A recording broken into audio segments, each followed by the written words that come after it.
They say the land never forgets, but some believe it can forgive.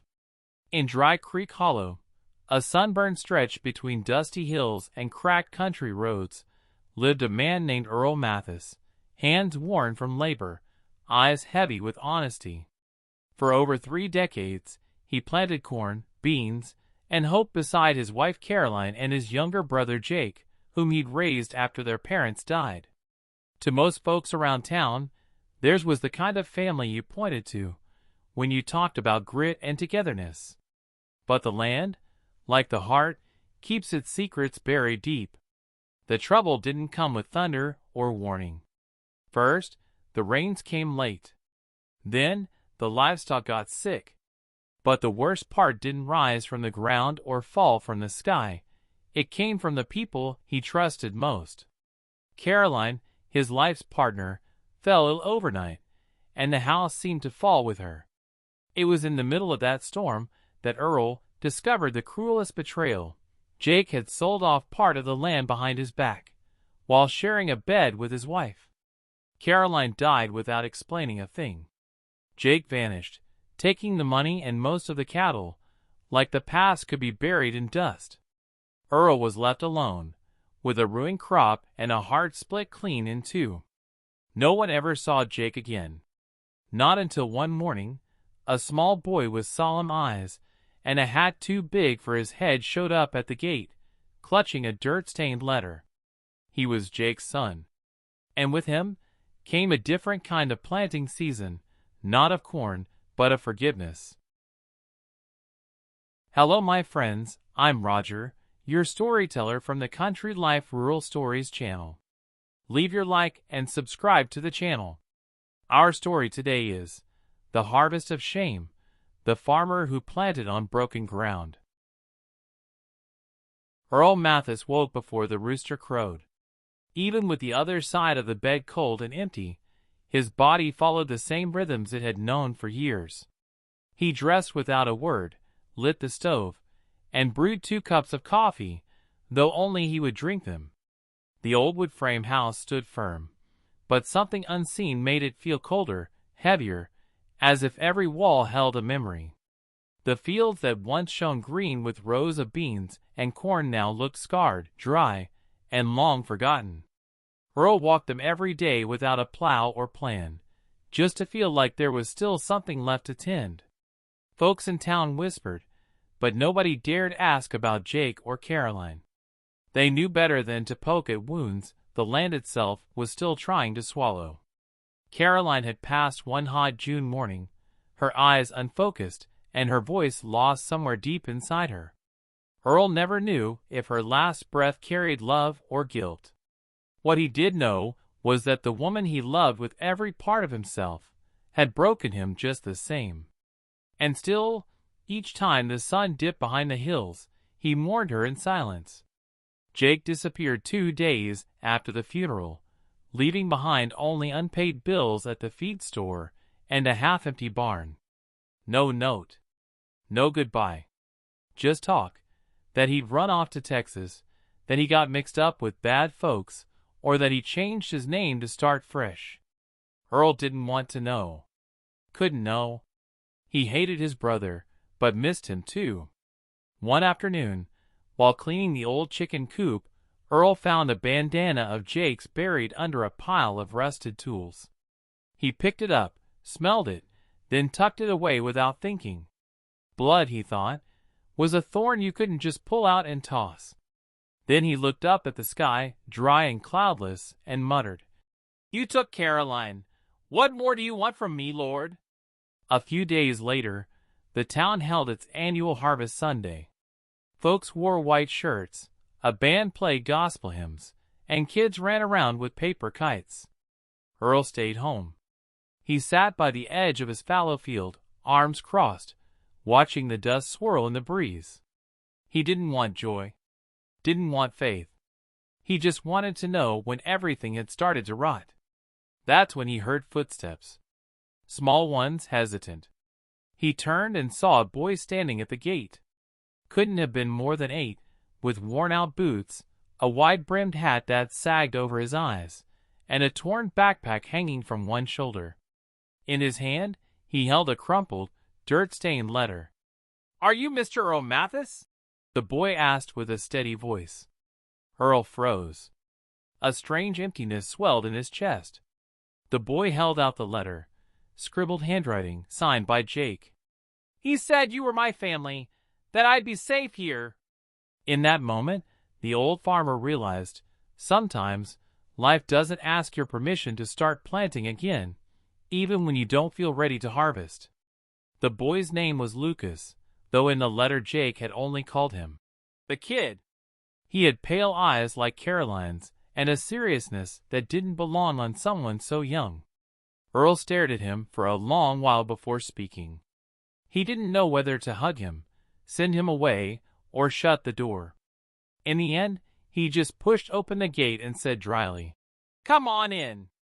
Lucas stepped into the yard like he was entering holy ground, cautious, wide-eyed. He glanced at the loose gravel path, the gnarled trees, the heavy shadows clinging to every corner. Earl led him to the back bedroom. "That used to be your dad's room. If you can handle the dust, it's yours." The boy nodded silently and went inside without a word. The first days passed in near silence. Lucas barely spoke, ate little, and spent most of his time drawing shapes in the dirt with a stick. He helped feed the chickens, fetch water from the pump, and swept the porch without being asked. Earl watched from afar, his heart barricaded, afraid of getting attached. But something in that boy stirred the soil of his soul. One night, Lucas woke drenched in sweat, burning with fever, mumbling names Earl didn't recognize. The old man carried him to the couch, brewed a lemon balm tea, and pressed a cool rag to his forehead. He sat there all night, saying nothing, watching over him like a man guarding a fragile seed through a storm. By morning, the fever broke. Lucas opened his eyes slowly, and Earl felt a relief he couldn't admit out loud. That morning, for the first time, they ate breakfast together at the same table, black coffee, warm biscuits, and leftover beans. They didn't talk. But something in the air had changed. That house wasn't as hollow as before. Over time, Lucas started calling him Uncle. There was no ceremony. It just happened. Earl pretended not to notice, but every time he heard it, a knot tightened in his throat. It was as if, quietly, the boy had begun planting something new in the driest corner of his soul. Hope. Still, the past clung like sweat. Every time Earl looked at the boy, he saw Jake, in his eyes, in his posture, even in the quiet way he chuckled. Around Lucas's neck hung an old scapular, the same one Earl had once given to his brother long ago. It was like having a living memory of betrayal under the same roof. Yet, every night, Earl lit a candle beneath Caroline's faded photograph. He never said a word, just stared at her, as if asking if he was doing the right thing. Because even though the land was scarred, maybe, just maybe, there was still one last harvest worth trying. The morning sun was just beginning to warm the cracked soil when Earl took Lucas out to the back acreage. "Last time we planted here was 3 years ago," he said, pointing to the dry furrows. Lucas stood quiet, his eyes scanning the empty field. Then he asked, "Why'd you stop planting?" Earl lowered his gaze. "Didn't have the means or the reason?" That day felt different. Earl handed the boy a small hoe, and together they started clearing the weeds from the field's edge. It wasn't an order, and it wasn't a punishment. It was a gesture, a quiet test. Lucas worked without complaint, sweating and determined, like someone trying to earn a place in the world. Earl watched from the corner of his eye, trying not to get hopeful. Lucas's hands blistered quickly, but he didn't stop. Each afternoon, they came back dirty and exhausted, but lighter somehow. They began talking, not much, just bits and pieces, a short laugh, a shared memory, a name from the past. Earl found himself telling stories about his youth, about building the farm with Caroline, about the rains that used to come right on time. One morning, Lucas uncovered an old wooden box near the barn. Inside were faded photographs, yellowed letters, and a weathered notebook of planting records. "Was this my dad's?" he asked. Earl took the notebook, ran a thumb across its cover, and replied, "Belonged to your grandma. Your dad inherited it. Like a lot of things he never learned to value." That evening, Lucas placed one of the photos on his nightstand, an old picture of Earl, Caroline, and Jake, arms around each other, younger than he'd ever imagined. He didn't say a word. Earl saw it later, and for the first time in years, he didn't feel anger looking at Jake's face. Just a dull ache. Like time had begun plowing through his grief. The neighbors started noticing the change.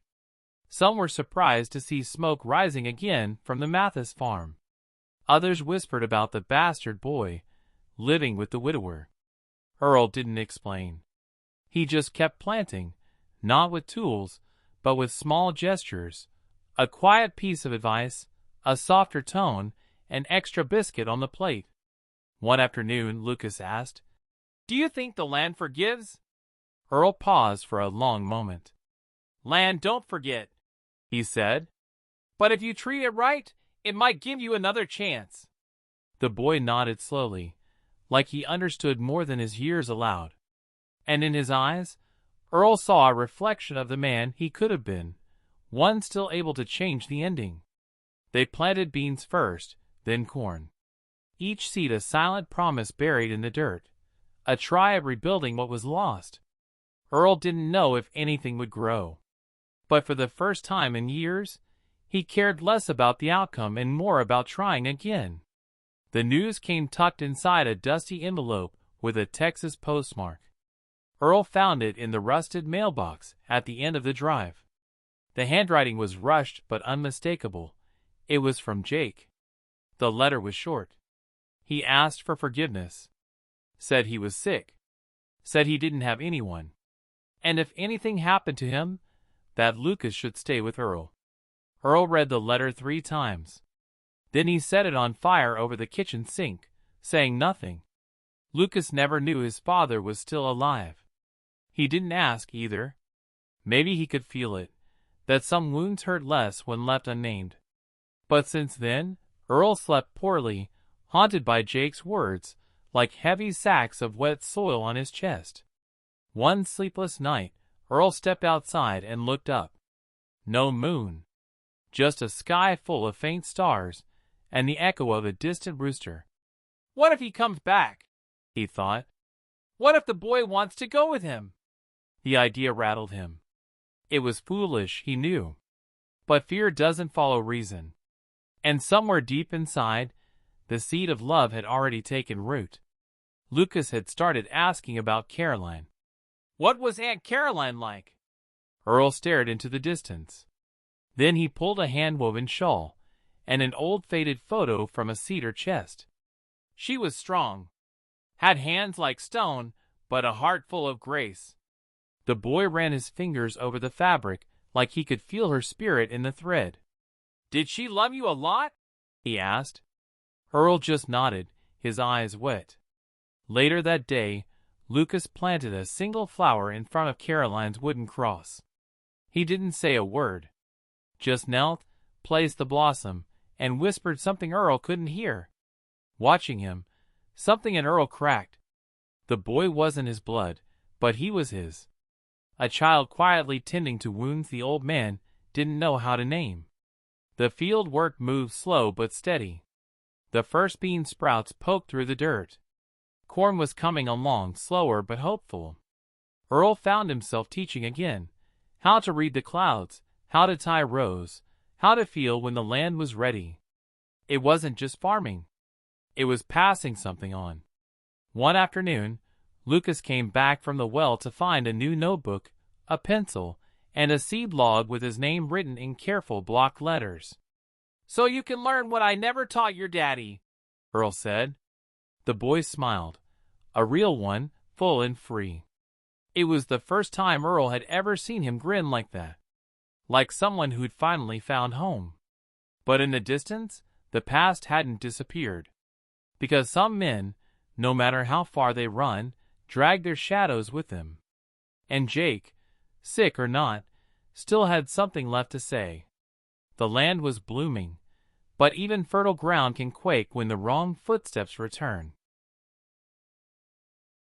It was a warm afternoon, the wind blowing gently across the dry hills, when a figure appeared at the far end of the driveway. Earl saw him before Lucas did, a thin man, hunched over, wearing a worn-out cowboy hat and leaning heavily on a makeshift cane. Earl's hands clenched into fists. He knew that walk, that way of staring at the ground.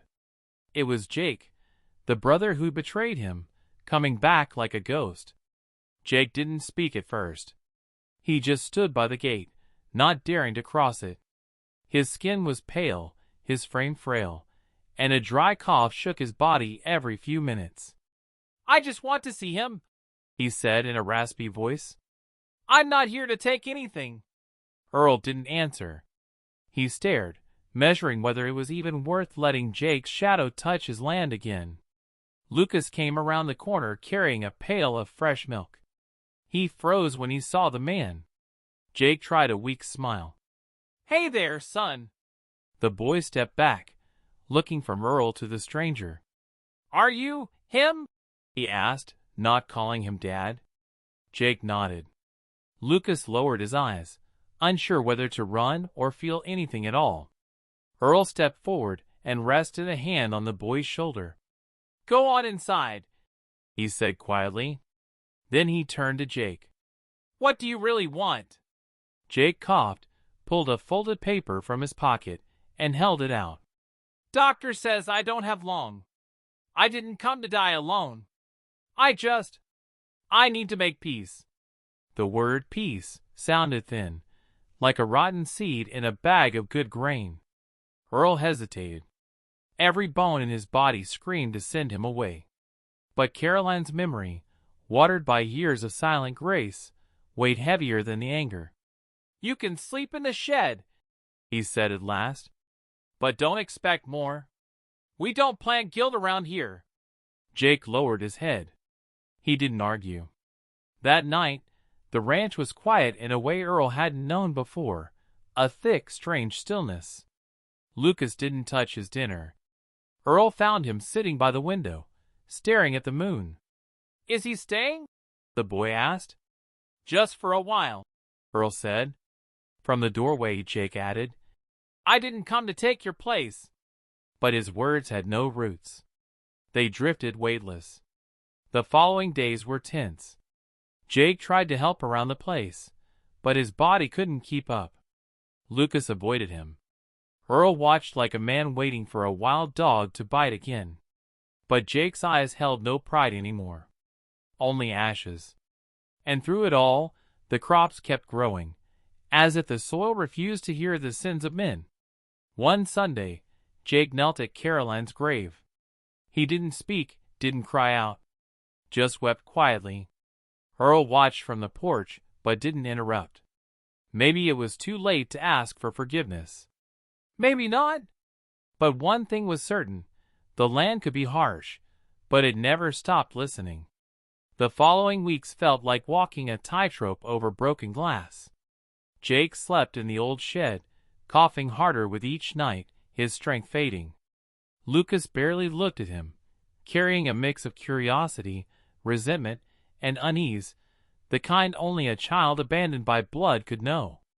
Earl held the routine tight like reins on a skittish horse, but something in him had shifted. One morning, Jake rose early and swept the yard with trembling hands. He moved slow, but with purpose. Lucas saw him through the kitchen window, but didn't say a word. At noon, Jake cleaned the hen's water trough. Later, he tried to fix the latch on the corral gate. Earl walked by and muttered, "Late but useful." It was the closest he'd come to a compliment. That afternoon, while pulling weeds from the bean rows, Jake collapsed, knees buckling, mouth stained with blood. Earl rushed to catch him, heart racing. Lucas stood frozen at a distance, unsure if he was afraid or angry. That night, they laid Jake on old blankets in the shed, Earl sitting beside him, remembering the boys they once were, two brothers sharing a wooden bed in their parents' house long ago. "I failed you, Earl," Jake whispered between shallow breaths. "Caroline, she didn't love me. She just felt sorry for me." Earl closed his eyes tight. He didn't need to hear it, but he also couldn't turn away. Forgiveness isn't begged for, he thought. It's planted, and sometimes it doesn't even grow. The next morning, Lucas entered the shed with a jar of water and a slice of cornbread. He sat down beside Jake in silence. Jake's eyes welled up. "I don't know how to be a father," he said hoarsely. "But you're already better than me." Lucas didn't answer. He just set the jar beside him and stood up to leave. For the first time, the silence between them didn't ache. The harvest was thriving. Rains had been kind. The corn stood tall, leaves like polished blades. The beans climbed toward the sky. Earl watched the rows and wondered if maybe, just maybe, Caroline was helping from somewhere, gently urging the soil not to give up on them. One evening, Jake asked for something unusual. "Can I visit Caroline's grave with both of you?" Earl hesitated, but finally nodded. At dawn, the three of them walked in silence to the cedar cross. Jake knelt, pulled out a necklace of seeds he'd strung himself, and laid it gently by the headstone. "I'm sorry," he said. The wind blew softly. No one else spoke. As they walked back, Lucas reached for Earl's hand. He didn't speak, but his grip said more than words. Earl felt something warm rise in his chest, not blood, but something deeper. Because out here, in the quiet breath of the land, what you care for often finds a way to care back. The sun beat down hard, but the plants held strong. Harvest time had come. Earl and Lucas worked side by side, filling burlap sacks with golden corn and snap bean pods. Jake watched from the shade of the shed, too weak to lift a hoe, but every evening he greeted them with a jug of cool water, a small act of dignity that said, "I still want to be part of this." Earl, once a man of quiet labor, now spoke aloud as he worked, showing Lucas how to spot the best ears of corn, how to save seed for next season, how to read the sky. Lucas listened carefully, eyes sharp and hungry to learn. He wasn't just a child anymore. He was a legacy in the making. One that never asked for this role, but carried it well. One warm afternoon, Jake called Earl over and handed him a small wooden box. "This is all I've got left," he said. Inside were three things: an old photograph of the three brothers as boys, a silver chain, and a letter. "If anything happens to me, let Lucas decide what to do with it. I don't want to carry lies anymore." Earl nodded, not opening the box. That night, Jake couldn't sleep. His cough deepened, and his breath came short. He asked Earl to help him out to the porch. Under the stars, he looked across the fields and said, "I never thought this place would bring me peace at the end." Then he said nothing more. When they returned to the shed, Earl knew there wouldn't be many nights left. The next morning, they found Jake still, eyes closed, a branch of fresh basil clutched in his hand. Lucas knelt beside him. No tears, just a whisper, "Rest easy." Earl closed his brother's eyes and whispered a quiet prayer. No shouting, no sorrow, just one deep breath, like even the land itself was letting go. They buried Jake beside Caroline, simple and plain. Some neighbors came. Most didn't. No one asked too many questions. Lucas placed the necklace of seeds over the fresh dirt and spoke aloud. "I don't know if you were a good man, but you left me with someone better." Earl felt those words land heavy. He didn't need a preacher. That was the eulogy. That night, the ranch was silent again, but it wasn't the old silence. This one didn't hurt. It was full of memory, of respect, of closure. Earl sat on the porch, Lucas beside him. "Do you think the land has forgiven us?" the boy asked. Earl looked at the sky. "I don't know," he said, "but it didn't turn us away." With one more grave on the hill and their harvest safely stored, Earl understood something he had never dared say aloud. Sometimes, family isn't what you're given, it's what you choose to nurture. And he had chosen to plant it again. Weeks passed. The corn was sold at the co-op in town, and the beans were stacked in burlap sacks marked with the initials. LM.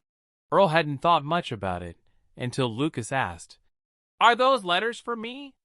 Earl nodded, pretending it was nothing. But inside, something stirred. For the first time, the ranch had a new name written on it, one that mattered. One morning, Earl drove into town to visit the county office. He asked about guardianship, inheritance, and changing last names. He didn't need papers to love Lucas, but he needed them to protect him. The clerk suggested a simple will. "It's the smart thing to do," she said. Earl agreed, though putting those feelings in ink wasn't easy. Lucas started school in town.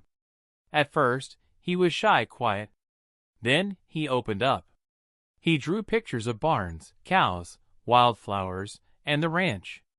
His teacher told Earl the boy had a gift for agriculture. Earl just smiled.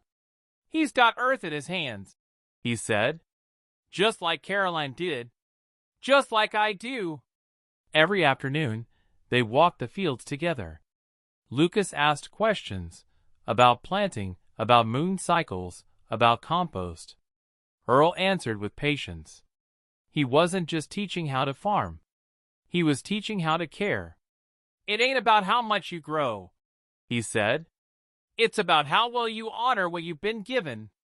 One day, they found a wildflower blooming by the barn, in a place no one had ever planted. "What's that?" Lucas asked. Earl knelt beside it, touched the petals. "That's a death flower. They say it blooms where souls rest easy." Lucas bent down, sniffed it, and said, "Then maybe it doesn't hurt so much here anymore." Neighbors no longer whispered about the boy. They started calling him Earl's kid. Some even asked his advice about planting. Earl would watch from the porch under the big pecan tree, eyes calm. He no longer feared the past. He had work to do, and someone to leave it to. On the anniversary of Caroline's passing, they brought flowers to her grave. Lucas left a folded note by the cross. Earl didn't read it, but he saw the boy wipe a tear and then smile. "Thanks for letting me stay," he said. And those 5 words, soft as they were, landed deeper than any prayer. That night, Earl sat out front like he always did. Lucas brought out 2 mugs of warm apple cider. Handing one over, he asked, "Uncle Earl, when you're not here anymore, will I take care of this place?" Earl looked at him, eyes glistening. "No, son, you already are." The next season came in strong. Rain arrived when it was needed, the soil was rich, the livestock healthy. Lucas had started making his own decisions, when to plant, what to save, what to sell. Earl still guided him, but with a gentler hand. "Trust your gut," he'd say. "The land listens when it's respected." One morning, Lucas was up before sunrise. He brewed the coffee and walked out to the fields without needing to be called. Earl watched from the window, his posture straight, his steps firm, that hat tilted just a little to one side. In him, Earl saw Jake, saw Caroline, saw himself. Not by blood, but by the rhythm of memory, a blend of mistakes, love, and hard-earned wisdom, all seated in pain. That afternoon, they found an old envelope in the shed, tucked between weathered journals. It was a letter from Caroline, dated 2 weeks before she died. "If one day everything falls apart," it read, "let at least one of you keep planting." Earl read the words aloud. Lucas listened quietly, his eyes glassy. That letter sealed a wound neither of them had ever been able to name. The next day, Earl ordered a hand-carved sign. When it arrived, they mounted it between two tall fence posts by the main road. It read, Clara Ridge Farm. Lucas nailed it in with his own hands. "Now it's hers," Earl said. "And blessed, too." For the first time in many years, the place felt complete. Word spread. Folks from town started calling it a place of hope. Young men came to learn. Older farmers came to talk. Earl hosted workshops under the barn's awning. He didn't say much, but when he spoke, it mattered. And Lucas wrote it all down, as if he knew someday it would be his turn to pass it on. A journalist from Nashville drove out one afternoon. Said he was writing a feature on Revivals of the American Farm. Lucas did most of the talking. Earl answered with quiet nods and slow, deliberate words. When asked how they turned things around, Earl said simply, "I didn't move on. I stayed. I endured. Sometimes, that's all it takes to make something grow." That evening, Lucas handed Earl a leather-bound notebook. Inside were sketches, dates, planting notes, and bits of advice, everything he'd been taught. "So it won't be lost," he said. Earl held it in his callous hands. "Thank you, son." It wasn't just a notebook. It was living inheritance, proof that what's planted with love never truly dies. As the moon rose over the Tennessee hills, the old farmhouse sat quiet and whole. No longer a place of shame or ghosts. It was land reborn. It was home. Because there are wounds that never close, but even broken roots can hold up a soul. They say the land holds memory, that every furrow carries a story, a scar, or a small miracle. Earl Mathis learned that late in life, but just in time. He came to understand that no harvest comes without loss, no forgiveness without wounds. And sometimes, the strongest roots grow in fields everyone else gave up on, except for hope. The farm that once echoed with betrayal became a haven of growth. Earl didn't need revenge. It was enough to see Lucas grow, choose, and care. Enough to watch him walk through chickens and corn rows with his head held high, like he'd been sowing dignity for generations. Because in the end, we don't inherit land, we inherit how we live on it. Jake died without honor, but without hate. And Caroline, though she left without answers, gave them a gift neither of them expected, the chance for love to survive shame. Between the graves, the crops, and the quiet, that broken little family found a way to endure. Now, anyone driving past Clara Ridge Farm sees a wooden sign, and a young man working the land with heart, and an old man watching from the porch in peace. No one would guess what that soil had swallowed to bloom again. But those who stop, who listen, understand that what grows there isn't just food. What grows there is memory. Because some stories don't need to shout to leave a mark. Some are planted deep in broken ground, and one day, without warning, they bloom like wildflowers in the dust. And this one, the story of Earl and Lucas, is one of them. We have reached the end of our story. Leave your like, share, comment, and subscribe to the channel. See you next time.